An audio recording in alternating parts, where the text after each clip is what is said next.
téléspectateurs, soyez les bienvenus dans cette édition. Nous démarrons aujourd'hui par une petite annonce. Le Comité national économique et financier de la République centrafricaine a tenu ce jour, vendredi, sa seconde session ordinaire de l'année 2025 au sein des locaux de la Banque des États de l'Afrique centrale, en abrégé BEAC, à Bangui, sous la présidence de M. Hervé Doba, ministre des Finances et du Budget, en sa qualité du président statutaire, assisté de son collègue du plan et de la coopération internationale, Richard Filakota. Reprenons le fil normal de ce journal. Et puis, plusieurs membres du corps préfectoral ont prêté serment aujourd'hui à la Cour de cassation, conformément aux dispositions de l'article 211 de la loi numéro 21001 du 27 janvier 2021 relative aux circonscriptions administratives. La cérémonie s'est déroulée en présence du ministre d'État en charge de la justice, Dr Arnaud Djoubay Abazen. Le point avec Roselyne Yassifet Ndapassa et Chérit Malembassa. Les membres du corps préfectoral, avant d'entrer en fonction, doivent prêter serment devant le procès d'art, la plus haute juridiction de l'ordre administratif. La prestation de serment des membres du corps préfectoral est la première étape et vise l'engagement républicain de ces hauts cadres de l'administration devant Dieu et devant la nation. Plus de 70 récipiendaires, parmi lesquels le ministre de l'administration du territoire, Bruno Yapandé, ainsi que l'honorable Jean-Sostène Dembe, qui ont prêté serment. Travaillons sur la base d'une vision exprimée à travers des documents de référence qui sont des documents de politique nationale. Nous exprimons nos visions à travers cela et c'est de faire de ce département-là un département phare de la République centrafricaine. Administrer, gérer techniquement l'administration du territoire et également s'ouvrir à d'autres domaines que vous connaissez très bien, à savoir la gestion des espaces frontaliers, la protection civile et d'autres missions que nous aurons à accomplir au nom de l'État, qui serait de transformer l'État, de faire en telle sorte que la politique nationale en matière de décentralisation de l'État soit une véritable réalité à travers la responsabilisation des collectivités locales, la responsabilisation de tous les acteurs socio-communautaires que nous appelons les acteurs de développement. Monsieur le ministre, merci. Les sentiments sont partagés. Et avant tout, je remercie le président de la République qui a parlé de sur le décret faisant de moi de faire une hiérarchie échelon unique parmi les 11 personnes. C'est une blessure de reconnaissance. Et je remercie très sincèrement le bon Dieu qui a pu honorer de mettre ici pour que je puisse arriver à ce temps. Le préfet, le gouverneur, le sous-préfet, ce sont les dépositaires du pouvoir public. Et quand on est dépositaire du pouvoir public, nous avons beaucoup de pouvoir. Et il faut l'assumer comme bon. Et vous avez vu à la fin de ce réquisitoire, il a dit si nous ne faisons pas bien notre travail. Et aussi la justice qui est très importante. Et nous sommes là, c'est pour servir. Et nous ne sommes pas là pour se servir. Voilà la grande différence. Nous sommes pour servir le peuple. Nous sommes à la disposition de ce peuple. On doit le servir de notre peuple et non aller se servir dans l'arrêt. Et vous savez, nous avons beaucoup d'activités. Nous devons assurer la sécurité du peuple. Nous devons assurer aussi la santé du peuple. Nous devons être vraiment près du peuple pour que le peuple soit bien soigné, bien nourri, comme le dit le sylvain de l'indépendance. Rappelons que plusieurs autorités, parmi lesquelles le ministre d'État en charge de la justice, Arnaud Djoubay Abazen, qui ont pris part à cette cérémonie. Toujours dans cette dynamique, après quelques mois de nomination des cadres du ministère du Commerce et de l'Industrie, c'est aujourd'hui que plusieurs cadres ont prêté serment. La cérémonie s'est déroulée au tribunal de grande instance de Bangui, présidé par le 3e vice-président Alamine Okocha. On en parle avec Jolie Obed Koyamele et Justin Kakodamba. Ils sont au total 12, tous des fonctionnaires et cadres nommés ou confirmés à de différents postes de responsabilité par le décret présidentiel numéro 25-069 et 25-071 du 10 mars 2025. Ce rite administratif permet désormais à la nouvelle équipe d'entrer officiellement en fonction et de travailler selon les règles prescrites. Après leur prestation de serment, le directeur des ressources au ministère du Commerce nous livre ici ses impressions Le serment, comme a dit le procureur, c'est de nous permettre de mieux mener le bateau touchant aux activités du département. Donc je crois que c'est aussi une fierté pour le département par rapport à l'engagement qu'on a eu à faire. Comme vous avez écouté, ce serment nous permet de respecter certains principes qui ont été établis par le département, de travailler dans la logique, dans la droiture et éviter certains cas de corruption, de se mettre au travail. Je crois que nous ne pouvons que faire ce qui nous a été recommandé par la loi.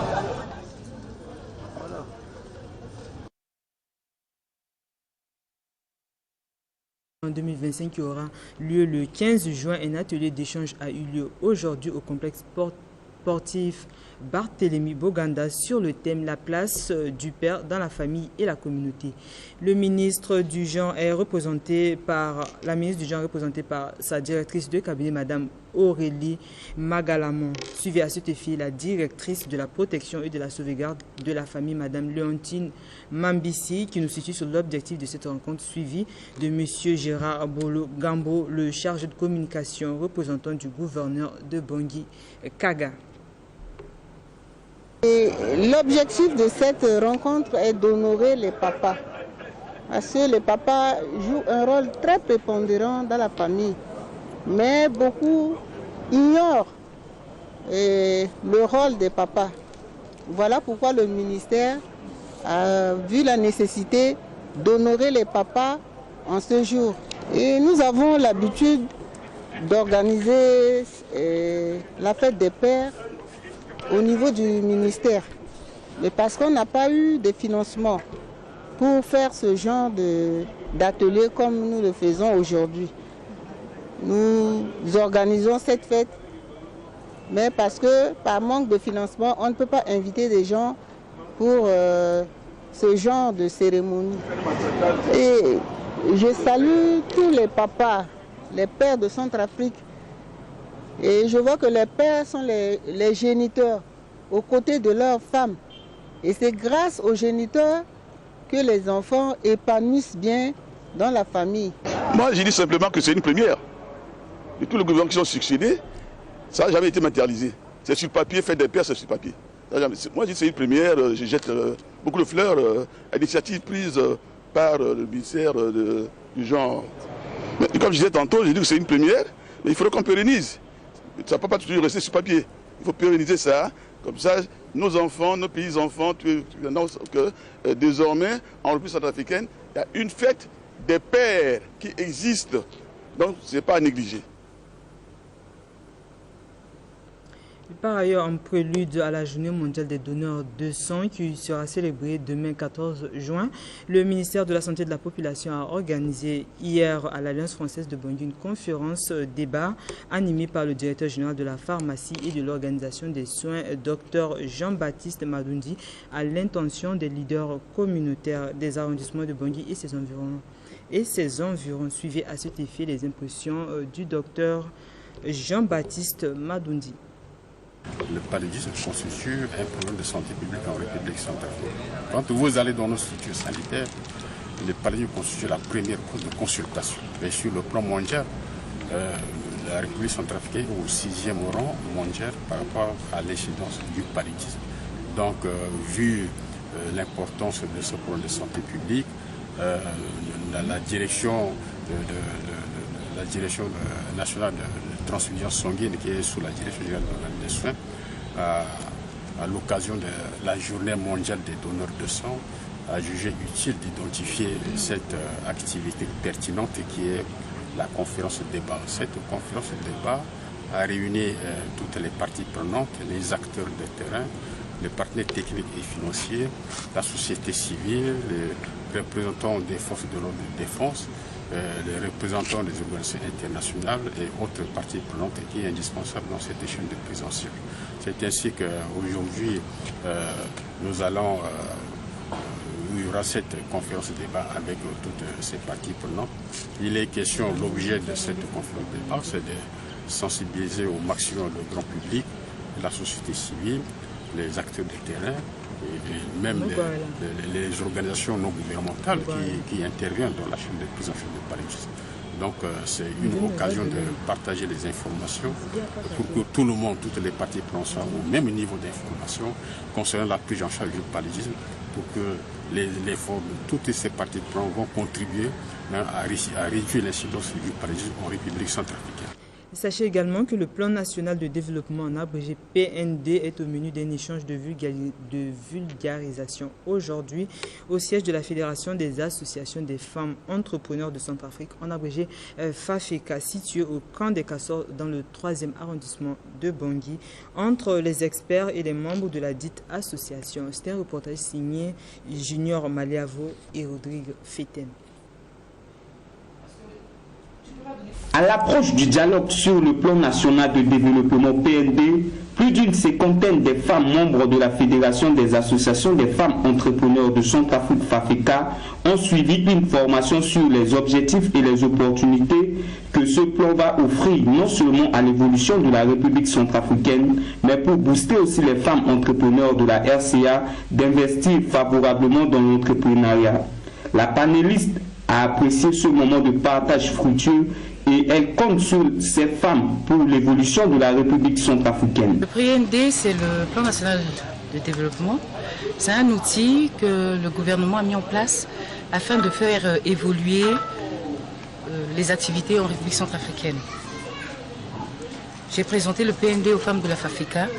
Elles ont été impressionnées parce que elles ont toutes des projets, elles veulent en apprendre encore un peu plus et ça promet. L'intérêt, c'est la vulgarisation de ce programme. C'est le ministère qui m'a désigné pour que je vienne parler avec mes sœurs de la FAFECA afin de leur expliquer l'utilité de ce programme. Qu'elles puissent savoir qu'elles peuvent compter sur le gouvernement, qu'elles puissent savoir qu'elles ont beaucoup de choses à faire, qu'elles puissent savoir qu'elles aussi, elles peuvent participer à l'évolution de la RCA. La FAFECA, depuis sa création, se donne pour l'épanouissement des femmes entrepreneurs. Elle a organisé plusieurs activités bénéfiques aux femmes entrepreneurs et celles en devenir.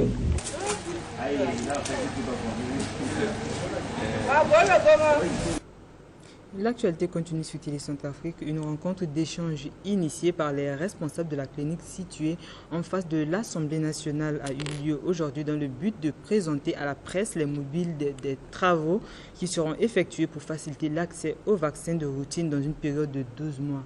Reportage Divine Kekesse et Africain Amoulou.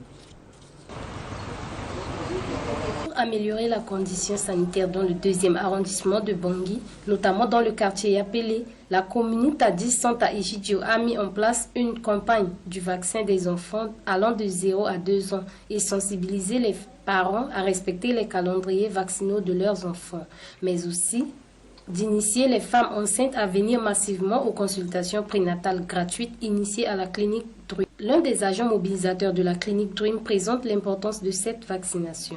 La communauté Saint-Egidio a vu la nécessité d'aider la population à améliorer leurs conditions de santé dans le 2e arrondissement de Bangui, précisément au quartier appelé, afin de faciliter l'accès aux vaccins de routine à une période de 12 mois. Notre travail consiste à aller porte à porte afin d'administrer les enfants et sensibiliser et inviter aussi les femmes enceintes afin de venir passer leur consultation prénatale au sein de la clinique Dream. Et la consultation est gratuite. Donc nous invitons souvent aussi ces femmes à venir faire leur consultation prénatale. Et aussi dans les périodes de 6 mois, nous avons eu à vacciner assez des enfants dans laquelle les parents ont accepté vraiment la vaccination. Et cela leur a donné le courage de comprendre ce que nous avons fait. Car auparavant, ils étaient ignorants. Ils ne savent pas comment nous faisons la vaccination. Ils considéraient comme de mythes. Mais à travers la mobilisation, à travers ce qu'on les a dit, ils ont accepté la vaccination. Et je vois que la vaccination est positive dans le 2e arrondissement. Et la couverture vaccinale est vraiment remplie dans ce quartier. et ce qui nous a permis de réaliser notre travail dans les 6 mois. Notons que cette campagne, qui s'inscrit dans le cadre de la vaccination, permettra de faire la recherche porte à porte des enfants et des femmes enceintes. Abordons à présent la MINUSCA. Le ministère de l'Environnement et du Développement durable a célébré avec le soutien de la MINUSCA la Journée mondiale de l'environnement sous le thème « Mettre fin à la pollution plastique » et on en parle dans ce reportage. Le ministère de l'Environnement et du Développement durable, avec le soutien de la MINUSCA, a célébré le 5 juin 2025 la Journée mondiale de l'environnement sous le thème « Mettre fin à la pollution plastique ». Elle est célébrée le 5 juin de chaque année dans le monde entier dans le but de sensibiliser et d'encourager l'action pour protéger l'environnement en luttant contre la pollution plastique et à trouver des solutions durables pour prévenir cette pollution. La Journée mondiale de l'environnement 2025 elle a une importance capitale. Capitale dans le sens que nous voyons l'impact négatif des déchets, qu'ils soient solides ou pas, surtout plastiques, sur l'environnement. À la fois l'environnement dans lequel nous travaillons ici, mais aussi l'environnement du pays dans lequel nous travaillons, mais aussi l'environnement sur le plan global, sur les eaux et les océans. Adoptée le 16 juin 2020, la loi numéro 20-30-015 portant interdiction de la production, de l'importation, de la commercialisation, de la distribution et de la détention d'emballages et de sachets plastiques non biodégradables est entrée en vigueur en juin 2021. Cependant, celle-ci n'est pas encore appliquée par le grand nombre des habitants. Le gouvernement a beaucoup fait des efforts, n'est-ce pas, en matière de l'environnement. D'abord, c'est une loi que le gouvernement a présenté à l'Assemblée nationale qui a été votée. Et maintenant, il y a eu un décret d'application de cette loi pour que, dans ce décret d'application, pour interdire ou bien réguler, n'est-ce pas, l'importation de sachets plastiques qui, n'est-ce pas, cause des dégâts, n'est-ce pas, au sein, n'est-ce pas, de notre environnement.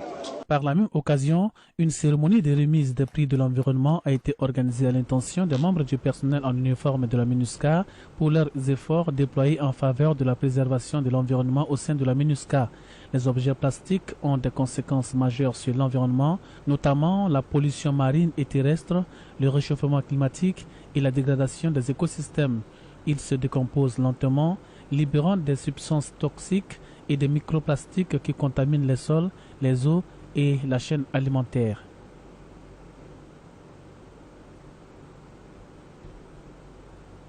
Toujours avec la MINUSCA, la cérémonie de remise de certificats aux 30 agents pénitentiaires, dont 6 femmes, s'est tenue hier à Bangui.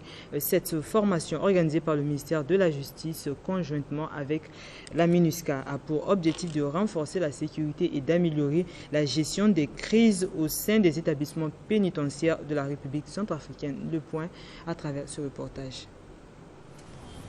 30 agents pénitentiaires, dont 6 femmes, ont reçu le 12 juin 2025 à Bangui leur certificat de fin de formation en technique d'intervention rapide en milieu carcéral. Cette formation a été organisée par le ministère de la Justice avec l'appui technique et financier de la MINUSCA. Elle visait à renforcer la sécurité et la gestion des crises dans les établissements pénitentiaires de la République centrafricaine. La formation qui s'achève aujourd'hui est le fruit d'une collaboration efficace entre la MINUSCA et les autorités nationales, avec pour objectif de renforcer les capacités de l'administration pénitentiaire à mettre en place une nouvelle équipe d'intervention capable de répondre efficacement aux situations de crise ou tout autre incident qui pourrait intervenir dans un établissement pénitentiaire. Cette formation d'une durée de 3 semaines a été dispensée conjointement par des formateurs de la MINUSCA et de la Direction générale des services pénitentiaires centrafricaines. Elle était axée sur les techniques d'intervention, tant individuelles que collectives en milieu carcéral fermé. Cette formation exigeante, à bien des égards, s'inscrit pleinement dans la dynamique de réformes engagées par les hautes autorités en vue de faire de notre système pénitentiaire un cadre plus sûr, plus humain et plus efficace. De Ortro Waiman, l'une des participantes, témoigne que cette formation lui permettra d'agir avec plus d'efficacité et de sérénité face aux situations de crise en milieu carcéral. C'est une administration où il y a des gens qui ont perdu leur droit d'aller et revenir. Leur objectif souvent c'est de sortir. Donc ça nous permettra de les maîtriser quand ils sont aux périodes de mutinerie ou de crise. Cette formation constitue une étape essentielle dans le renforcement des capacités des agents pénitentiaires, contribuant ainsi à améliorer la sécurité et la gestion des crises dans les établissements carcéraux. Grâce à ce partenariat entre le ministère de la Justice et la MINUSCA, la République centrafricaine franchit une étape importante vers un environnement pénitentiaire plus sûr et mieux encadré.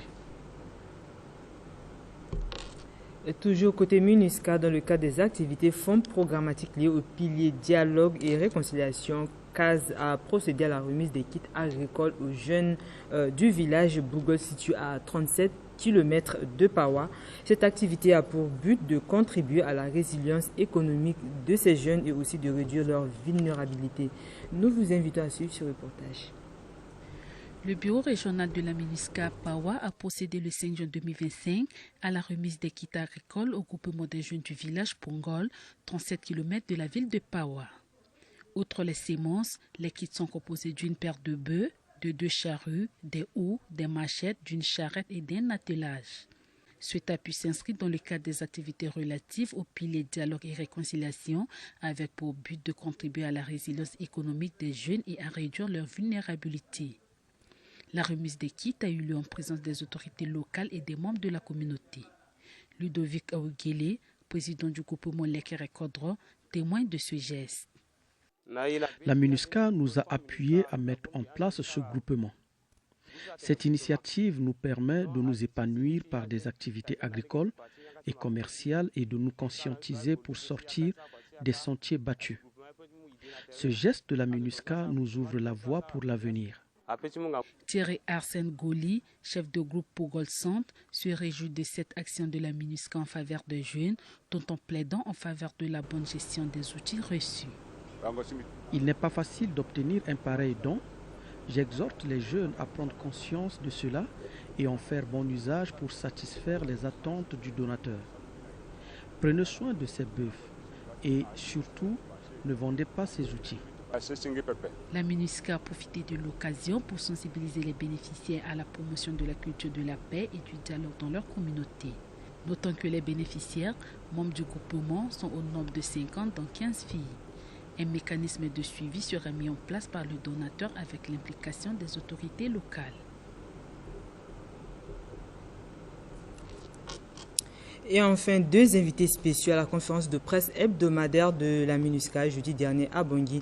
Le point focal pour la lutte anti-mine au ministère de la Défense, le lieutenant-colonel Edgar Gazaka et la chef du programme de service de lutte contre les mines des Nations Unies en République centrafricaine, Sophie Van Rooyen, à l'intention des professionnels des médias. Tous deux ont levé le voile sur les avancées enregistrées tant sur le plan institutionnel que sur le terrain dans la lutte contre les engins explosifs en République centrafricaine avec le soutien de la MINUSCA. Le point avec nos confrères de la presse de la MINUSCA et moi je vous souhaite une excellente suite de programme. Au revoir et à la prochaine.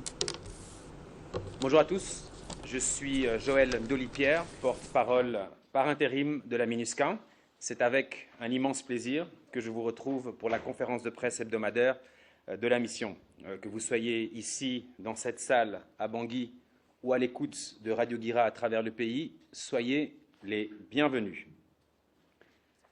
Ce jour, nous consacrons ce point de presse hebdomadaire à une conférence de presse conjointe en présence du lieutenant-colonel Gazaka, point focal national pour la lutte anti-mine au sein du ministère de la Défense, et de Madame Sophie Van Rooyen, chef du programme UNMAS en République centrafricaine. Cette rencontre vise à faire le point sur l'évolution de la lutte contre les engins explosifs à travers la République centrafricaine, tant sur le plan institutionnel que sur les réalités du terrain.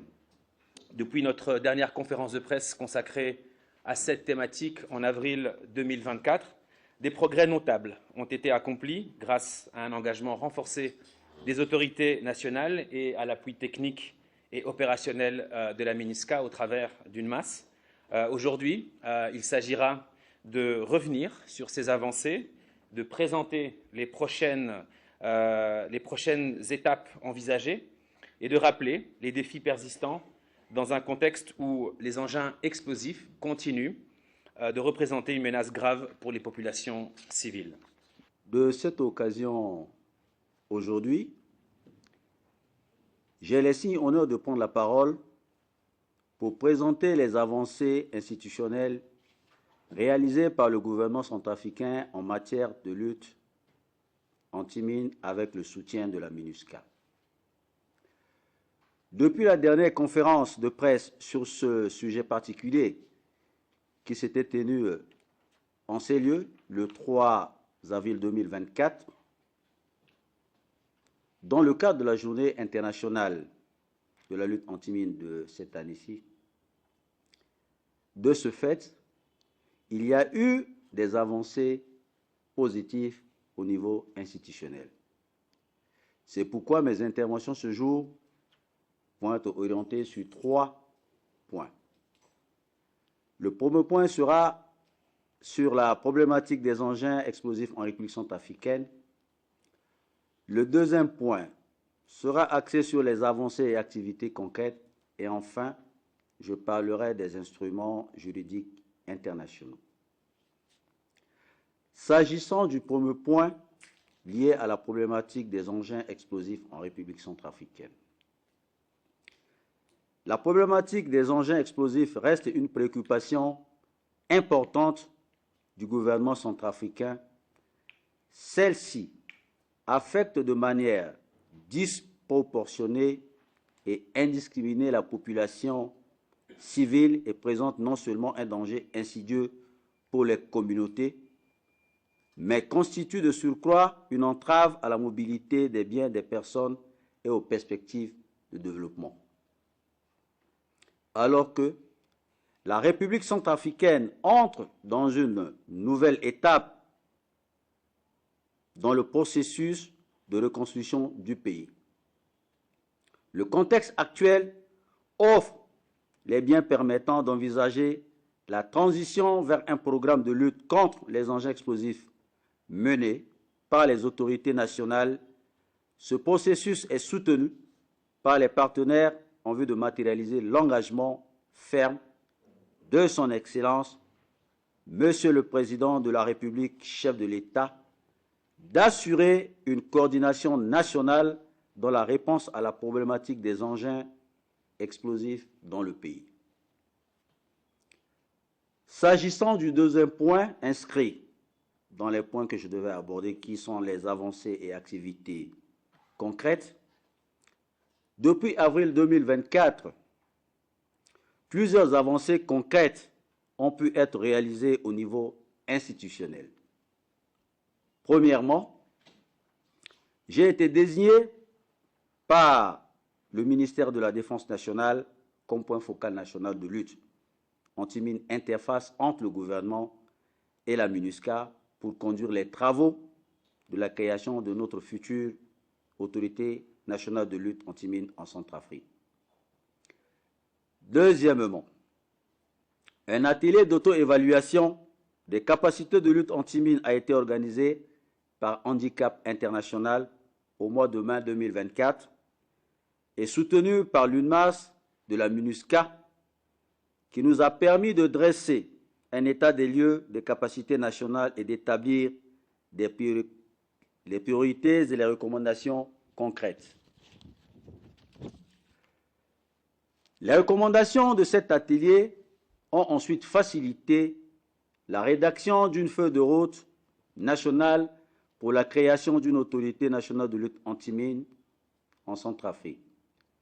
Cette feuille de route a été validée lors d'un atelier national organisé en septembre 2024, soutenu par l'UNMAS de la MINUSCA, en présence des sectoriels, des humanitaires et partenaires.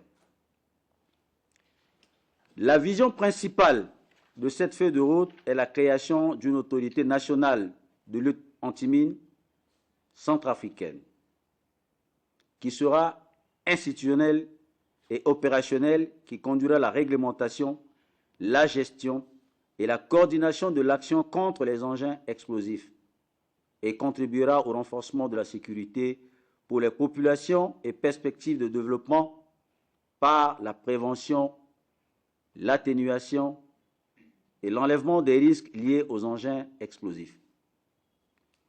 Après rédaction de cette feuille de route, j'ai travaillé avec les experts de l'UNMAS et la commission des textes au ministère de la Défense nationale pour rédiger un projet de décret présidentiel portant création, mission, organisation de l'autorité nationale de lutte anti-mine en République centrafricaine, qui a été finalisé fin 2024 et en cours de traitement au ministère de la Défense nationale.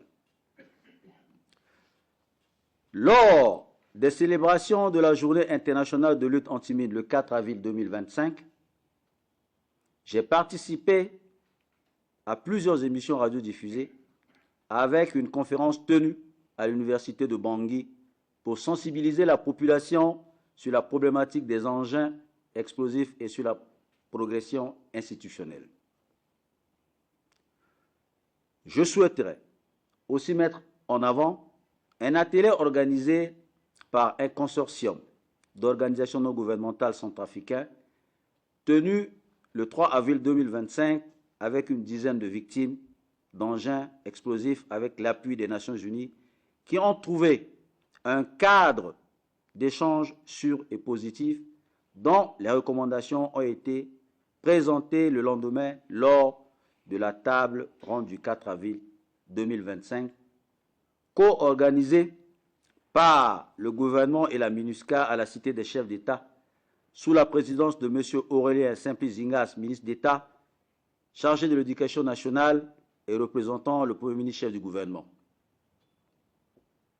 Cette table ronde a réuni plusieurs ministres et plus de 50 participants des institutions nationales, les organisations des Nations Unies, les humanitaires, les missions diplomatiques, pour discuter des défis et des échanges majeurs que représentent les engins explosifs en République centrafricaine, afin d'identifier des solutions et les priorités de réponse. Le gouvernement a souligné la pertinence et l'importance à la création de l'autorité nationale de lutte anti-mine et a réaffirmé son engagement en la matière.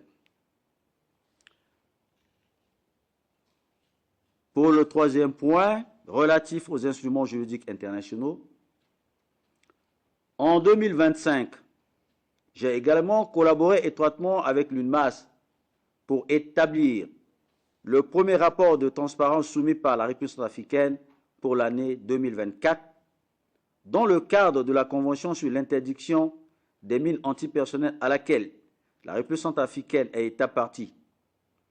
C'est une étape importante pour l'adhésion du pays avec ses obligations, mais également pour mettre en lumière la situation et les besoins de la Centrafrique.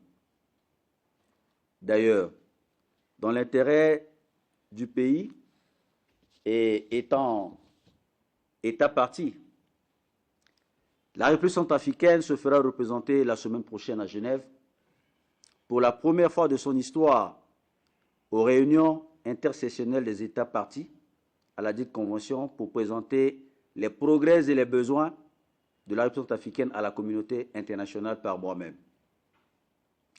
Cependant, une loi nationale de mise en application de la Convention sur l'interdiction des mines antipersonnelles est également rédigée et a été soumise au gouvernement. Enfin, l'étape clé attendue aujourd'hui est la signature du décret portant création, mission et organisation de l'autorité nationale de lutte anti-mine qui constituera réellement le progrès de départ de l'appropriation nationale des efforts consentis en matière de lutte anti-mine en République centrafricaine. Sur ce, je ne saurais terminer mes propos sans pour autant exprimer ma profonde gratitude à la MINUSCA en général et au service de l'action anti-mine des Nations Unies, UNMAS en particulier, pour leur accompagnement continu et soutenu dans les différents processus entamés pour la création de notre structure nationale qui est l'autorité nationale de lutte anti-mine en République centrafricaine. Donc, je suis Sophie Van Rooyen, je suis la chef de l'UNMAS, donc du service de lutte anti-mine des Nations Unies, qui est intégré à la MINUSCA. Je vais commencer de mon côté par une mise à jour sur la menace posée par les engins explosifs en RCA, avec quelques chiffres, et on vous distribuera à la fin un aperçu et des visuels pour soutenir ça. Alors depuis juin 2020, qui est la date à laquelle les premières mines anti-chars ont été utilisées ou en tout cas rapportées dans le pays, l'UNMAS a enregistré plus de 280 incidents liés aux engins explosifs en RCA. Ceux-ci ont causé plus de 270 victimes, dont 188 civils, qui représentent près de 70% de toutes les victimes enregistrées. Donc, comme le colonel disait, les civils restent vraiment affectés de manière disproportionnée et indiscriminée. Rien que depuis le 1er janvier de cette année, 1er janvier 2025, nous avons enregistré 35 incidents et 15 victimes, dont 7 enfants, toutes les victimes, encore une fois, civiles. L'ouest du pays, avec 22 incidents, et Bangui, avec 7 incidents, continuent d'être les régions les plus touchées également cette année. Alors, il est important de noter qu'il est très probable que de nombreux autres incidents, notamment dans des lieux plus reculés, ne nous soient pas remontés. Et donc, les chiffres que nous avons, on est très conscients qu'ils sont probablement sous-estimés et que la réalité est probablement encore plus importante. Alors, la grande majorité des incidents impliquent des restes explosifs de guerre. Donc, ce sont des munitions qui sont abandonnées ou non explosées et qui constituent un héritage néfaste des décennies de conflits que le pays a traversés. Donc ça, c'est un premier volet et la grande majorité des incidents, les restes explosifs de guerre. Mais il y a toujours également cette problématique de mines terrestres, notamment dans l'ouest du pays. Alors bien que celle-ci soit en baisse ces dernières années, une baisse notable, celle-ci reste une menace et une préoccupation importante, comme le colonel l'a dit, pour le gouvernement, mais également pour les populations et la mission dans cette région particulière du pays. Pour continuer, en plus des différents appuis au niveau stratégique et institutionnel qui ont été présentés par le colonel Point Focal, la MINUSCA continue également à délivrer un appui opérationnel pour la lutte contre les engins explosifs sur le terrain et auprès des communautés. Rien que cette année 2025, la mission, que ce soit via les casques bleus ou via l'UNMAS, a ainsi pu neutraliser en toute sécurité 16 engins explosifs, prévenant ainsi des tragiques accidents et protégeant la population de blessures ou peut-être pire. La MINUSCA a également détruit plus de 5000 munitions obsolètes cette année uniquement, ce qui contribue également à la création d'un environnement plus sûr pour tous, à Bangui et dans les régions bien sûr. Alors l'UNMAS continue également ses activités d'éducation au risque dans les communautés, avec des campagnes menées cette année notamment à Bossangoa, à Karno, et pour le moment avec nos équipes qui sont présentes à Bozoum et également à Ndélé. Et ceci est fait au bénéfice de milliers de Centrafricains. Ces efforts d'éducation au risque qui sont absolument essentiels pour apprendre aux populations à identifier les dangers possibles et à adopter des comportements sûrs. Les 15 victimes civiles que nous avons enregistrées cette année, ce sont tous des accidents qui ont été causés par soit des enfants ou des civils qui ont manipulé des restes explosifs de guerre. Et donc ce sont des choses, ce sont des accidents qui sont... qu'on peut prévenir à partir du moment où la population et les communautés sont informées et peuvent reconnaître les dangers et savoir ce qu'il ne faut faire et ne pas faire.